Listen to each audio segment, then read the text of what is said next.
Hi everyone! Today, I will show you how to import AliExpress products to Shopify. Shopify is the all-in-one commerce platform that helps you start, run, and grow a business.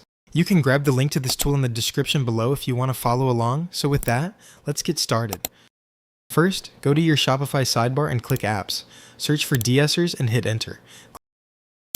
Click Install to add the official AliExpress dropshipping partner app. Follow the prompts to create your free de-essers account. Once you're inside the dashboard, look at the top banner and click Install to add the free de-essers extension to your Chrome browser. Next, click on your de-essers settings and look for Application Management.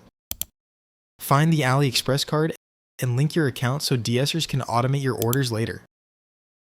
Now, head over to AliExpress and search for any product you want to sell. Hover over the item image and click the orange Add to de-essers button. The product will instantly transfer to your app. Finally, open de-essers and click on your import list. Here, you can quickly edit the product title, description, and pricing.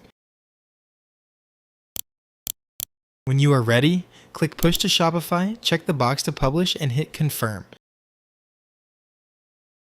Your product is now officially live on your storefront, and that's it. You've successfully learned how to import AliExpress products to Shopify. Thanks for watching. If this video helped, be sure to give it a like and subscribe for more quick website guides. Don't forget to add to cart your next big idea. Until next time.